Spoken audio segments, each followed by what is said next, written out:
বাঁকুড়া জেলার পাত্রসায়ের ব্লকের জামকুড়িতে দেখা গেছে মাংস খেকো বিরল প্রজাতির উদ্ভিদের। কিভাবে জন্মালো এই উদ্ভিদ, কি বলছেন পরিবেশ বিশেষজ্ঞরা? চলুন আজ ঘুরে আসি জামকুড়ির সেই রহস্যময় মাংস খেকো উদ্ভিদের সন্ধানে।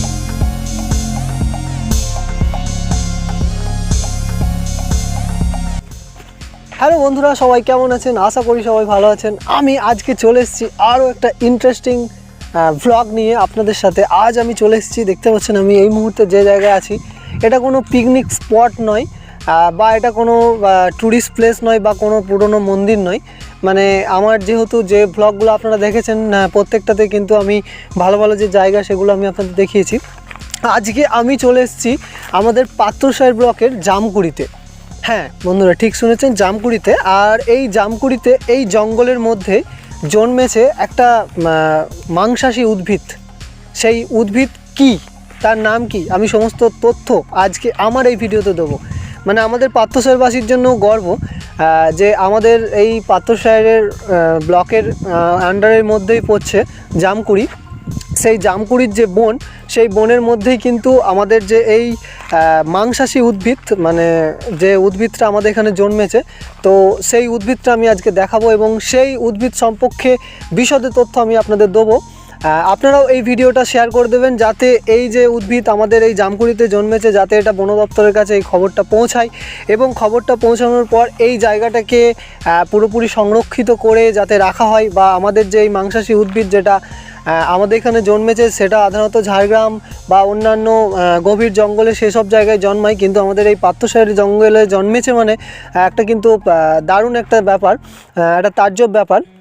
তো সবাই বেশি বেশি করে ভিডিওটা শেয়ার করে দেবেন যাতে এই ভিডিওটা বিভিন্ন মানুষের কাছে পৌঁছে যায় এবং সবাই এই যে মাংসাশী উদ্ভিদ যেটার নাম হচ্ছে সূর্য শিশির, সেই সূর্য শিশির যে গাছ, সেটা যেন সবাই দেখতে পায়। তো ভিডিও স্কিপ না করে দেখতে থাকুন। আমার চ্যানেলে নতুন হলে চ্যানেলটিকে সাবস্ক্রাইব করে ঘন্টা বাটন প্রেস করে রাখবেন। আর ভিডিওটা কেমন লাগলো অবশ্যই ভিডিও শেষে আপনারা কমেন্ট করে আমাকে জানাবেন।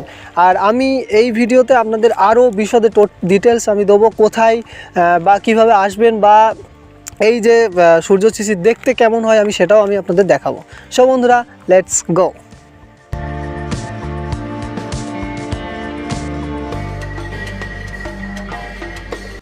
আমি সবাইকে প্রথমে বলতে চাই, আপনারা এই জায়গায় আসবেন কিভাবে। বাঁকুড়া জেলার পাত্রসায়ের ব্লকের জামকুড়ি, সেই জামকুড়ি যে মোড়, সেই মোড় থেকে বিষ্ণুপুর দিকে কিছুটা দূর এগিয়ে এলেই পাবেন একটা আলু স্টোর। আর আলু স্টোরটা পেরিয়ে সেই ডান দিকে একটি এরকম কাঁচা রাস্তা দেখতে পাবেন। সেটা ধরে কিছুটা আসার পর বাঁদিকে আরেকটি কাঁচা রাস্তা জঙ্গলের ভেতর দিকে গেছে, সেটা দিয়ে গেলেই আপনারা চলে আসবেন এরকম একটি জায়গায়, একদম জঙ্গলের অনেকটা ভেতরে। আর সেই জঙ্গলের অনেকটা ভেতরেই কোনো এক জায়গায়, সব জায়গায় কিন্তু নয়, কোনো এক জায়গায় জন্মেছে এই সূর্য শিশির।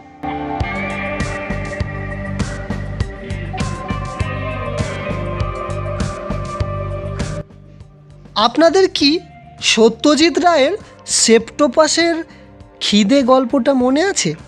সেখানে বটানিস্ট কান্তিবাবু এক মাংসাশী উদ্ভিদ নিয়ে বেশ বেকায়দায় পড়েন। আজ আমি সেই এক মাংসাশী উদ্ভিদের সন্ধান দেব।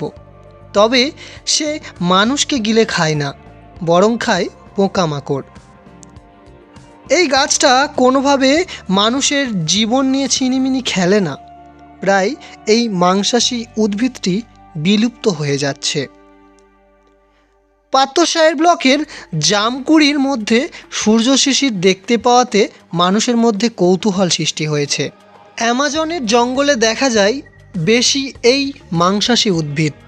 বর্তমানে বিভিন্ন জায়গায় দেখা যাচ্ছে, ঝাড়গ্রামেও বেশি সংখ্যক দেখা যায় এই মাংসাশী উদ্ভিদটির। এই উদ্ভিদটির পাতাগুলি খুবই চিপচিপে, যার কারণে বিভিন্ন পোকামাকড় তার মধ্যে আটকে যায় এবং সেটিকে এই গাছটি শোষণ করে। সো বন্ধুরা, আমার পাশে একজনকে দেখতে পাচ্ছেন, আমার মানে খুব কাছের মানুষ একজন।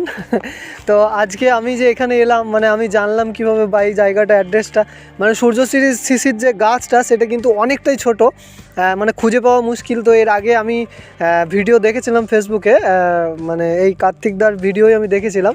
তো উনিও একজন ইউটিউবার, তো ওনাকেও আমি অসংখ্য ধন্যবাদ জানাচ্ছি, কারণ আমাকে এতটা হেল্প করলো, এই জায়গায় নিয়ে এলো। তো আমি চাইবো যে যেহেতু এ একজন জামকুড়িরই বাসিন্দা, সেহেতু এই যে মানে তাজ্জব একটা ঘটনা যেহেতু ঘটেছে, তো সেই নিয়ে যদি কিছু বলে আমি একটু রিকোয়েস্ট করব। প্রথমত দাদা বহুদিন ধরেই রিকোয়েস্ট করছিল আমাকে যে দাদা একদিন যাবো, তো আমারই সময় হচ্ছিল না। এখন ধান কাটার সময় বুঝতেই পারছেন, প্রচণ্ড ব্যস্ত, এখনও কয়েকটা জমি রয়েছে। তো আজকে সময় খুঁজে বার করেছি, তাই দাদার সঙ্গে আসতে পেরেছি। তো দাদাকে আমিও বলবো অসংখ্য ধন্যবাদ এই জামকুড়িতে এসে এরকম একটা উদ্ভিদ নিয়ে ভিডিও করার জন্য। তো বিশেষ করে আমরা এই জঙ্গলটা অনেক জায়গায় ঘুরলাম, এই জঙ্গলটা বহুত বড় জঙ্গল। এই জঙ্গলের কোনা কোনা আমরা খুঁজে দেখেছি, কিন্তু এই উদ্ভিদটা আমরা দেখতে পাইনি কোথাও। এই জায়গাটার মধ্যেই রয়েছে 60-70টা হবে, তো বাকি জায়গায় কিন্তু হয়নি।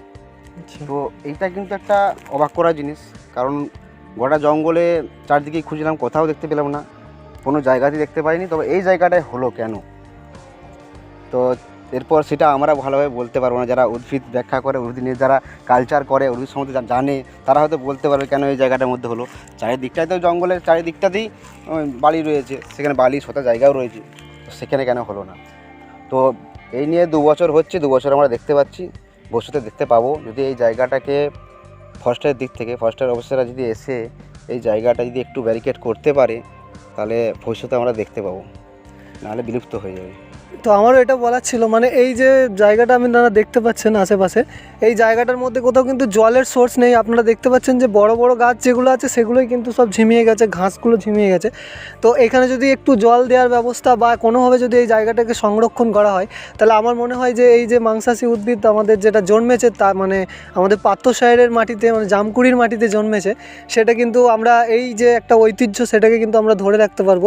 তাই বেশি বেশি করে ভিডিওটা শেয়ার করে দেন, সবার কাছে পৌঁছে দেন, যাতে আমরা এই জায়গাটাকে পুরো প্রোটেক্ট করে এই জায়গার মধ্যে জল দেওয়ার ব্যবস্থা যাতে করতে পারি, এবং এই যে উদ্ভিদ সেটাকে আমরা বাঁচিয়ে রাখতে পারি। তো আমার আজকের ভিডিওটা এইটাই আমার টপিক ছিল। আশা করি সবার ভালো লেগেছে। কেমন লাগলো কেউ কমেন্ট করতে ভুলবেন না। আর এই দাদারও ফেসবুকে পেজ আছে, তোমার পেজটা কি নাম? ওয়েস্ট কার্তিক বলে পেজ আছে, আর ইউটিউবে চ্যানেল আছে ওয়েস্ট কার্তিক বলে, তো দেখতে পারেন, খুব সুন্দর ভিডিও করে। তো এটুকুই, ভিডিওটা লাইক করে দেন, আর আমার চ্যানেলে নতুন হলে চ্যানেলটি সাবস্ক্রাইব করে দেন। আপনাদের সাথে আবার নতুন কোনো ইন্টারেস্টিং টপিক নিয়ে, নতুন কোনো জায়গায় নতুন একটা ভ্লগ নিয়ে দেখা হবে। ততক্ষণ পর্যন্ত সবাই ভালো থাকবেন, সুস্থ থাকবেন, টাটা।